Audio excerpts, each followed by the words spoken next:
on est parti sur la présentation.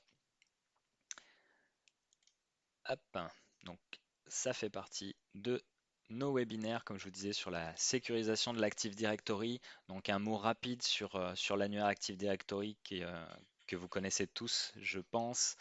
Moi, j'aime bien le comparer un petit peu à la boîte à clés de l'ensemble des accès des droits utilisateurs sur la plupart des systèmes d'information. Je pense qu'aujourd'hui, sur les systèmes d'information professionnels, et en particulier ce qu'on retrouve dans vos établissements de santé, je pense qu'il est omniprésent. C'est de plus en plus une cible de choix pour les attaquants. On le voit sur la majorité des attaques aujourd'hui. Ça fait partie des cibles prioritaires que les attaquants vont viser, tout simplement pour pouvoir agir vite et avoir la main sur l'ensemble du système d'information, et puis notamment pour les attaquants qui déploient du rançongiciel, pouvoir déployer massivement et rapidement leur rançongiciel. Donc la sécurisation de l'Active Directory donc, fait partie des actions identifiées par le ministère dans sa liste des mesures prioritaires, donc qui a été publiée au mois d'octobre 2022. Si c'est un document que vous n'avez pas encore vu passer, je vous invite à le regarder, et puis on pourra vous envoyer le lien si besoin. Et puis quelques outils qui peuvent vous aider à auditer le niveau de sécurité de vos annuaires Active Directory. Donc l'outil de collecte Radad associé au service d'audit ADS de l'ANSSI, donc pour les structures qui peuvent en bénéficier, en outil gratuit qui peut venir en complément ou en remplacement si vous n'avez pas accès au service. Donc vous avez l'outil Pincastle qui vous permet d'auditer vos annuaires Active Directory, sortir un rapport, et puis derrière établir un peu un plan d'action en fonction des vulnérabilités que l'on peut retrouver sur vos configurations.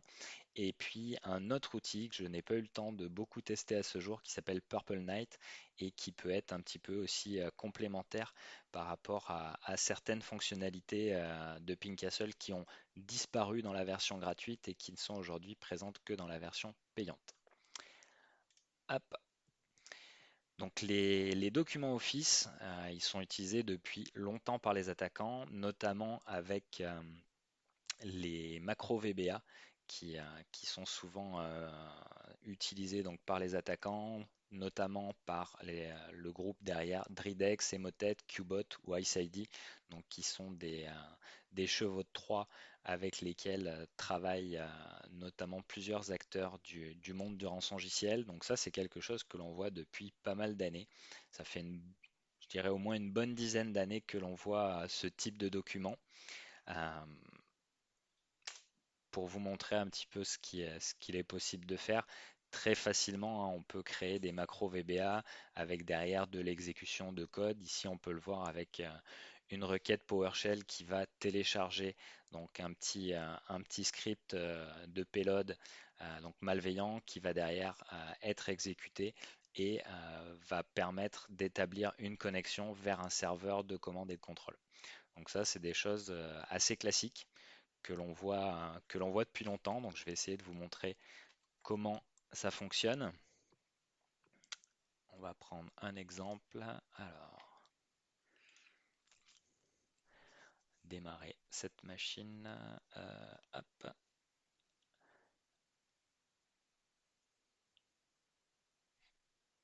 Non, je suis pas sur la bonne. Autant pour moi. On va démarrer notre contrôleur de domaine.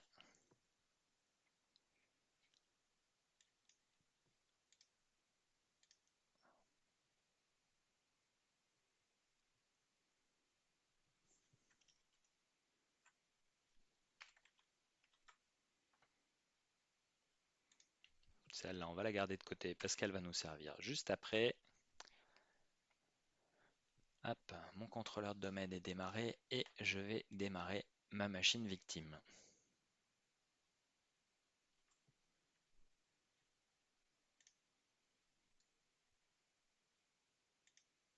Donc là, on se retrouve dans un contexte qui peut être assez similaire à celui que l'on a sur un système d'information hospitalier. Donc là, on a une machine avec donc une machine Windows qui est raccordée à un domaine Active Directory, un contrôleur de domaine et une suite Office. Et d'installer. Et donc là, on va voir les documents Office malveillants et ce que l'on peut faire avec. Hop. Donc sur la partie droite de l'écran, on va enlever celui-ci, ça va être plus facile pour vous de tout visualiser. Tac. Donc voilà un exemple type, donc un fichier XLSM avec des macros. Donc là, quand on vient ouvrir ce document,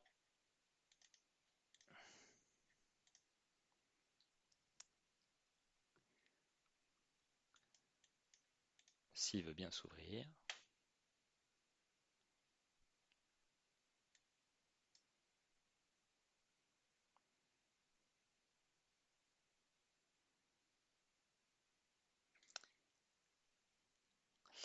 on y est. Voilà, donc ça c'est un cas typique. Moi je l'ai vu notamment avec les attaquants derrière le groupe Qbot qui utilisaient ce type de document, donc avec tout simplement une demande pour les victimes d'aller activer le contenu, donc aller activer les macros. Et à partir du moment où un utilisateur victime sur votre SI va cliquer sur l'activation des macros, donc là on le voit assez rapidement, on a hop, une petite fenêtre qui s'est ouverte derrière. Voilà, elle s'est refermée. L'utilisateur ne l'aura pas forcément vu. euh, il n'a pas l'impression qu'il y a des choses qui se passent. En revanche, il y a une connexion qui devrait se monter assez rapidement avec mon serveur de commande et de contrôle à côté. Donc là, on commence à voir qu'on a une machine qui arrive. Hop.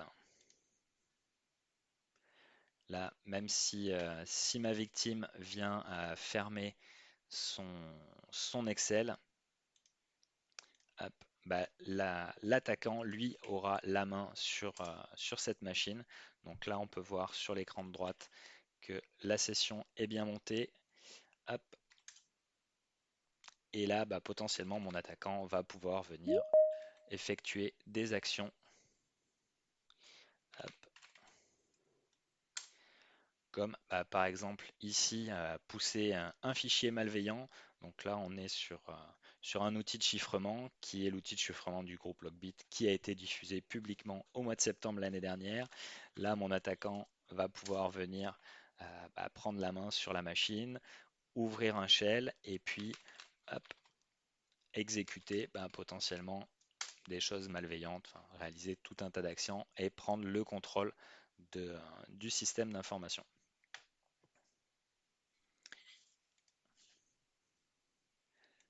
Donc normalement, ne devrait pas tarder à avoir les fichiers qui devraient disparaître du bureau et qui devraient être chiffrés. Hop. Voilà. Donc là, on a la demande de rançon qui a commencé à apparaître à l'écran. Hop. Donc là, il me referme automatiquement tous les processus, hein. Donc, puisqu'il est dans sa phase de chiffrement, mais vous pouvez voir à l'écran déjà que les fichiers ont une nouvelle extension et donc du coup, les fichiers sur mon ordinateur sont chiffrés. Hop. Alors,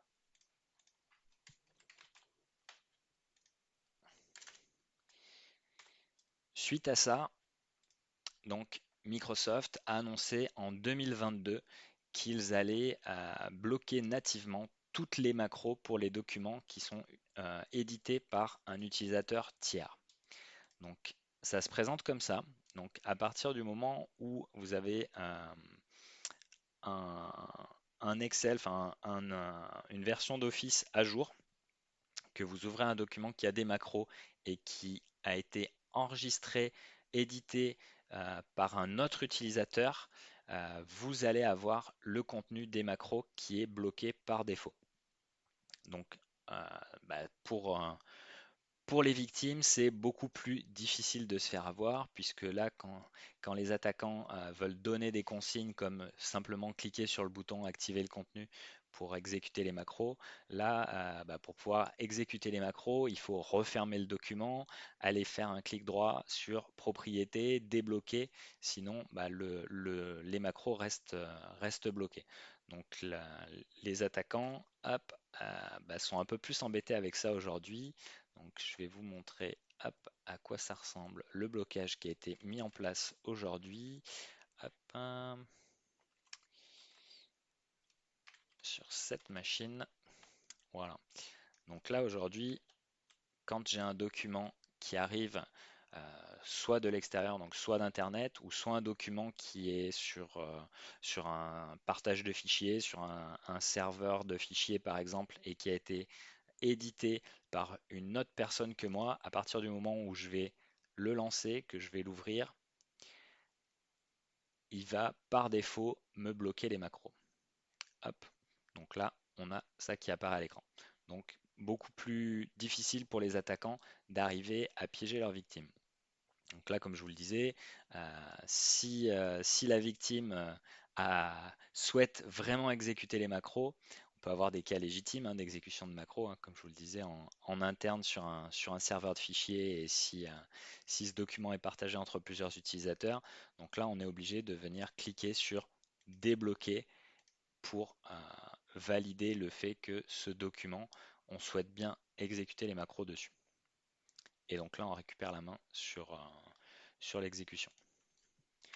Hop. Donc suite à ça, ben, les attaquants et notamment le groupe derrière Qbot, enfin les groupes derrière Qbot et Emotet, ben, se sont dit on va essayer de trouver une autre solution pour piéger nos victimes et se sont rabattus sur OneNote. Et là, ils ont pensé à un truc tout bête, tout simple, c'est qu'en fait OneNote permet d'insérer euh, un une grande variété de fichiers à l'intérieur d'un document et notamment des exécutables ou des scripts. Donc ils ne se sont pas trop embêtés la vie. Ce qu'ils ont fait, c'est qu'ils ont fait un document sur lequel ils ont demandé aux utilisateurs de cliquer sur un bouton. En réalité, ce bouton, ce n'est qu'une image. Et derrière, ce qu'ils ont fait, c'est qu'ils sont venus cacher un petit script derrière cette image. Donc pour vous montrer à quoi ça ressemble, c'est vraiment tout simple, mais malheureusement ça a bien fonctionné. Hop, on va prendre celle-ci. Donc voilà à quoi ressemble le document.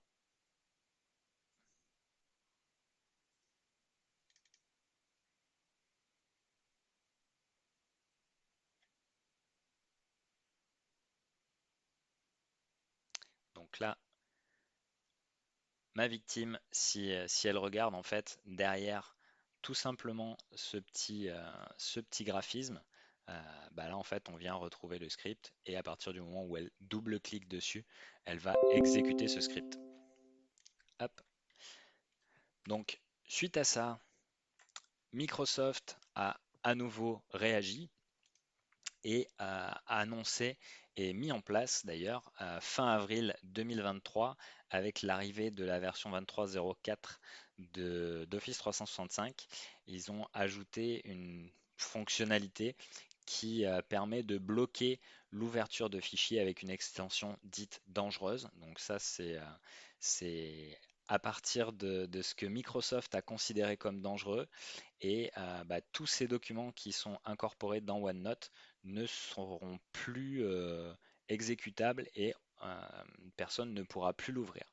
Alors là, c'est rigolo puisque le message d'erreur que l'on voit à l'écran, il vous dit votre administrateur vous a interdit d'ouvrir ce type de fichier dans OneNote. Bah, en réalité, c'est pas du tout l'administrateur, c'est Microsoft et on n'a aucune possibilité de contournement. Donc aujourd'hui, même si vous voulez essayer de créer une GPO qui vous permet d'ouvrir un exécutable ou un script Bash ou PowerShell dans OneNote, bah, ça sera pas possible. Donc c'est pas forcément une mauvaise chose, hein. Hop, pour vous montrer, donc j'ai l'exemple avec cette machine.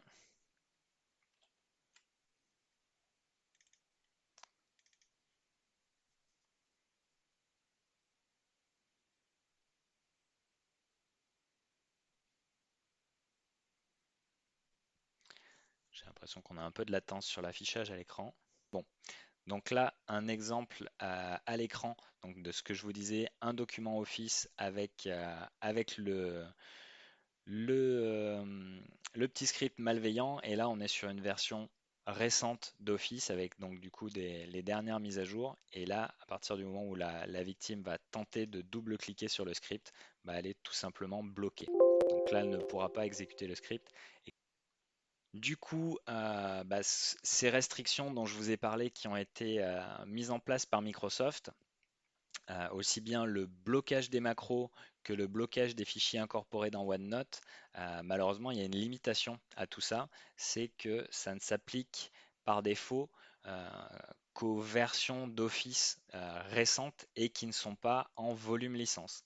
Donc aujourd'hui, la majorité des versions d'Office qui sont installées sur les SI professionnels et notamment dans vos SI hospitaliers, il y a de grandes chances que bah, aujourd'hui, vous ayez des versions d'Office pour lesquelles vous n'ayez pas ces mises à jour-là. En tout cas, ces mises à jour de fonctionnalités-là.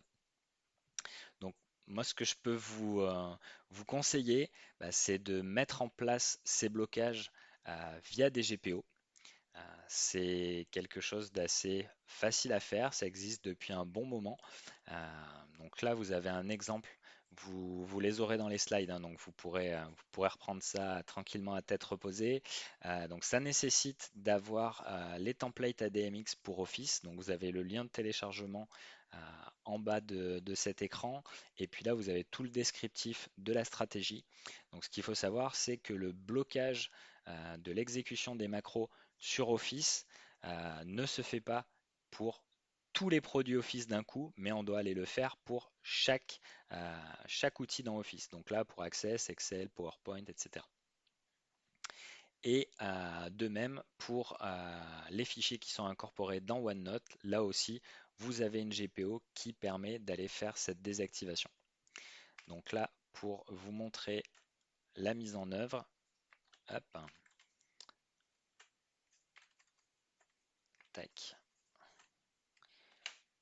Donc là, sur mon contrôleur de domaine,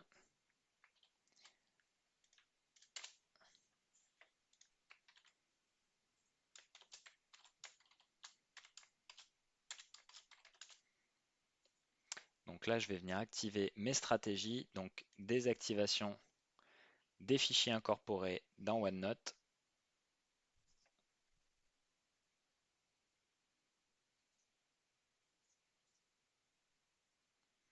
Voilà, donc là, je vais activer ma stratégie. Je vais faire de même pour les macros dans les documents Office.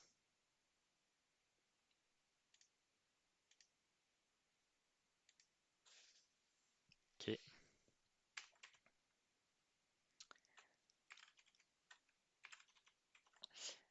hop, hop.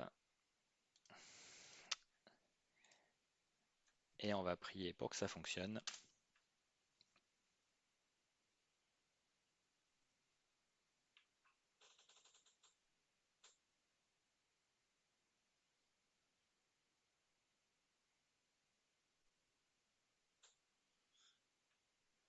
Ça y est.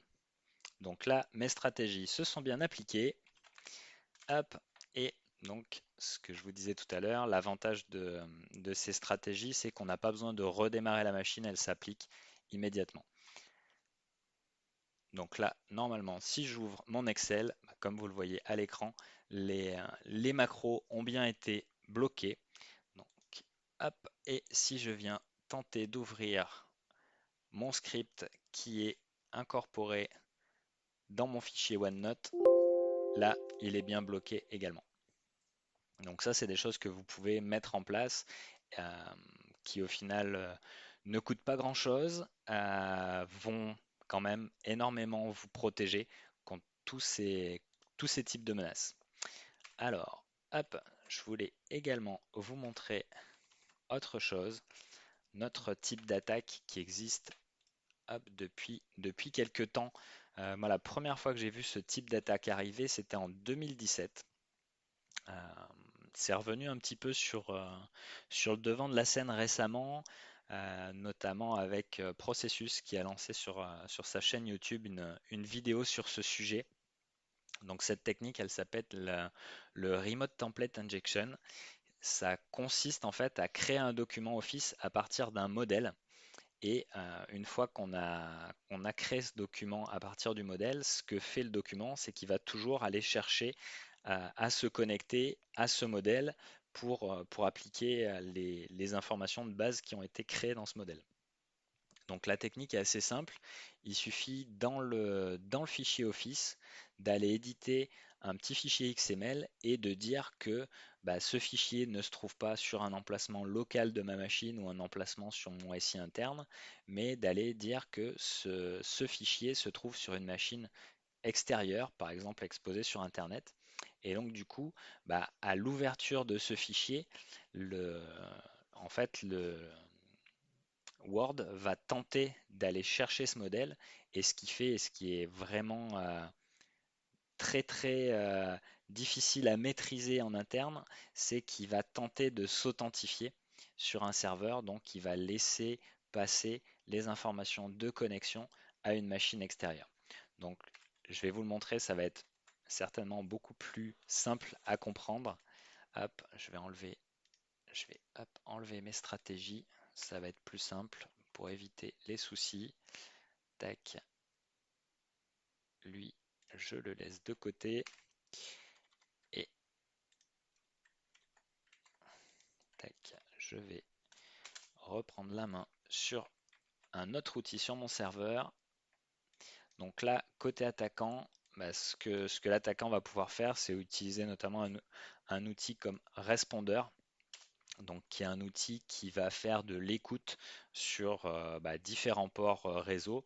Là, ce qui va nous intéresser, ça va être du SMB et de l'HTTP, éventuellement HTTPS si on le souhaitait. Hop. Alors, il ne me l'a pas libéré d'ailleurs, mon port. Voilà. Toujours pas, mais c'est pas grave. Hop, donc je vais redémarrer ma machine victime.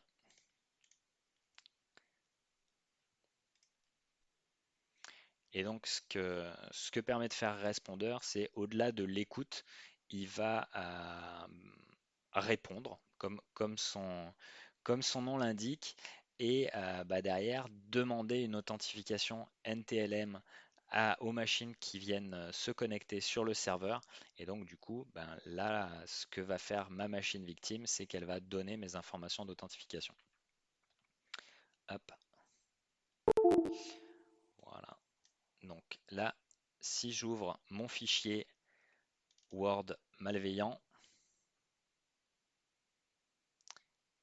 ce qu'il va tenter de faire, c'est de se connecter à mon serveur.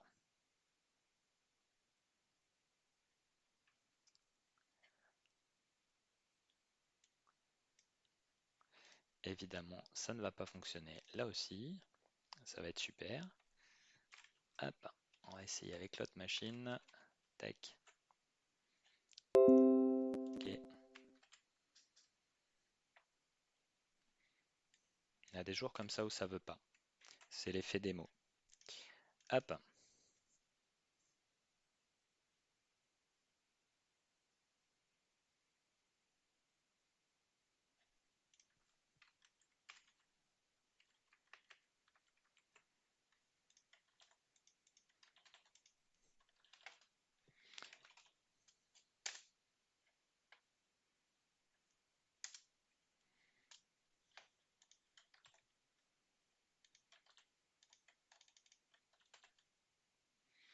Ça y est. Donc là, vous commencez à le voir apparaître à l'écran.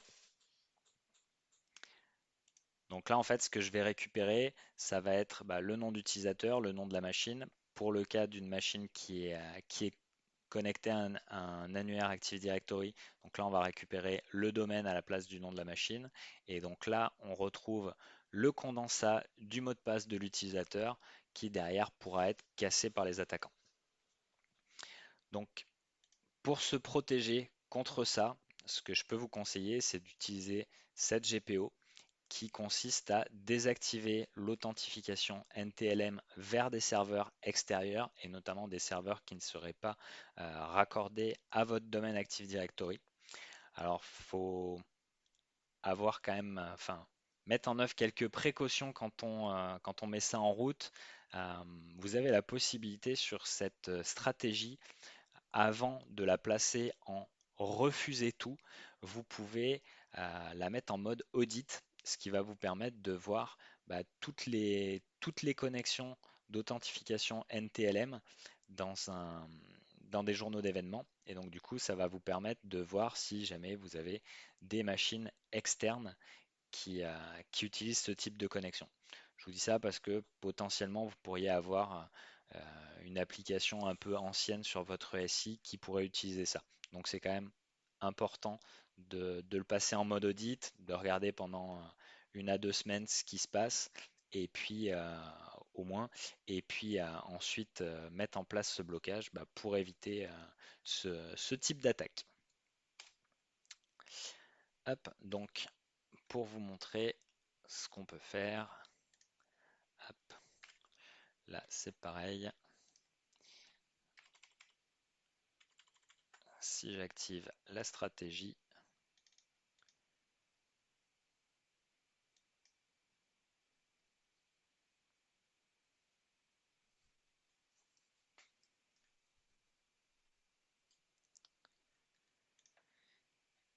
ok, hop,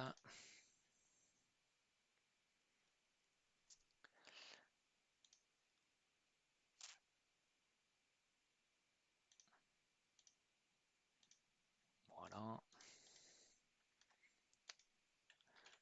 croisons les doigts pour que je puisse appliquer ma GPO.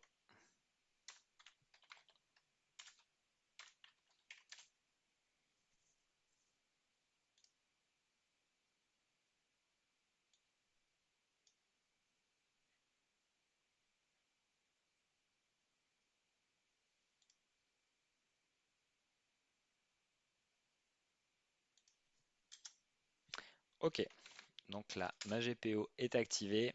Et là, du coup, hop, si je me remets en écoute, donc sur mon répondeur, je vais effacer les logs.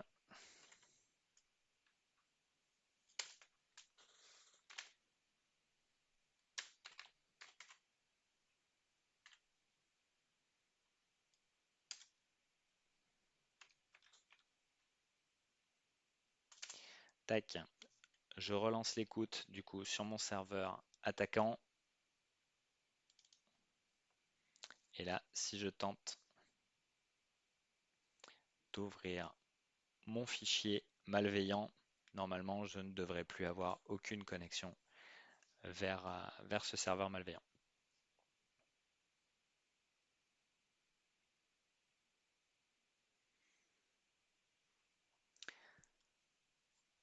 Tac. Donc voilà, en complément de ces GPO que vous pouvez mettre en place, il y a aussi des choses que l'on peut voir passer sur le réseau. Donc ça me permet de rebondir sur l'accompagnement que l'on propose aujourd'hui sur l'outil de supervision réseau SELX, dans lequel aujourd'hui, comme vous le voyez, on a pas mal d'alertes qui se sont déclenchées suite à toutes les actions qu'on a fait aujourd'hui. On peut voir notamment une connexion HTTP depuis un PowerShell. On peut voir une connexion vers un serveur de commande et de contrôle Metasploit. Voilà, on peut voir une authentification NTLM vers l'extérieur. Donc là, on a pas mal d'indices qui peuvent vous aider à détecter ce type d'attaque sur vos SI. Voilà, je suis désolé, ça a été un petit peu laborieux. Je vais couper l'enregistrement et le partage d'écran et du coup, on va pouvoir passer aux questions.